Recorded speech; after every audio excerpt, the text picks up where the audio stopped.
మా దళిత మంత్రి home minister Anita గారిని ఎందుకలా నువ్వు తోలనాడుతున్నావు? ఎందుకలా తక్కువ చేసి మాట్లాడుతున్నావు? నీ మాదిరి ఆమె మంత్రి కదా. నీ గొప్ప ఏంటయ్యా పవన్ కళ్యాణ్? నీ గొప్ప ఏంటి? చేతగాక స్వయంగా సీఎం అయ్యే శక్తి లేక పక్కలో చేరిన వాడు నువ్వు. పార్టీ పుట్టినప్పటి నుంచి పార్టీ కోసం కష్టపడుతున్నటువంటి మహిళ, దళిత మహిళ అనిత గారు, ఆమెను అలా టార్గెట్ చేయడం ఏంటి?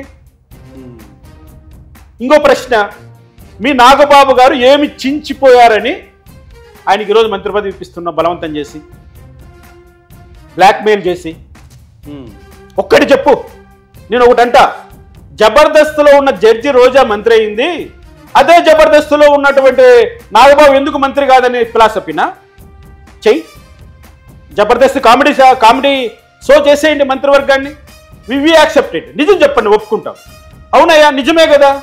జబర్దస్త్లో పనిచేసిన రోజా, జడ్జిగా చేసిన రోజా పక్క సీట్లో కూర్చొని ఆమె మంత్రి అయిపోయా.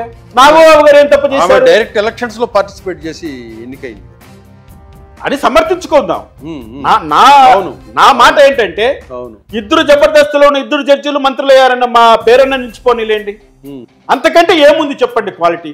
ఇప్పుడు ఏదైనా తుఫాన్ వచ్చినప్పుడు కానీ, అన్నమయ్య ప్రాజెక్టు కొట్టుకుపోయినప్పుడు కానీ, వరదలు వచ్చినప్పుడు కానీ నాగబాబు గారు ఎక్కడైనా సేవలు చేశారండి తెలుగు వాళ్ళ కోసం, నవ్యాంధ్రుల కోసం? హైదరాబాద్ విడిచిపెట్టి రావు నువ్వు. అసలు వీళ్ళు రాయలసీమ సైడే రారు. చేపు తూగో పాగో జిల్లాలో చూస్తుంటారు తప్పితే రాయలసీమ వైపు కానీ కాన్సన్ట్రేషన్ కానీ అక్కడ పర్యటనలు కానీ ఇవన్నీ యాక్టివిటీ ఉండదు. పవన్ కళ్యాణ్ కూడా వచ్చింది తక్కువ రాయలసీమ వైపు. అసలు వాళ్ళు వదిలిపెట్టేశారండి.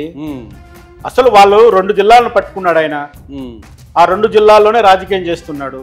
రాష్ట్రం అంతా అసలు ఆయనకు రెడ్ శాండిల్ గురించి అవగాహన లేదండి. మాట చెప్తున్నాను ఒక మాట.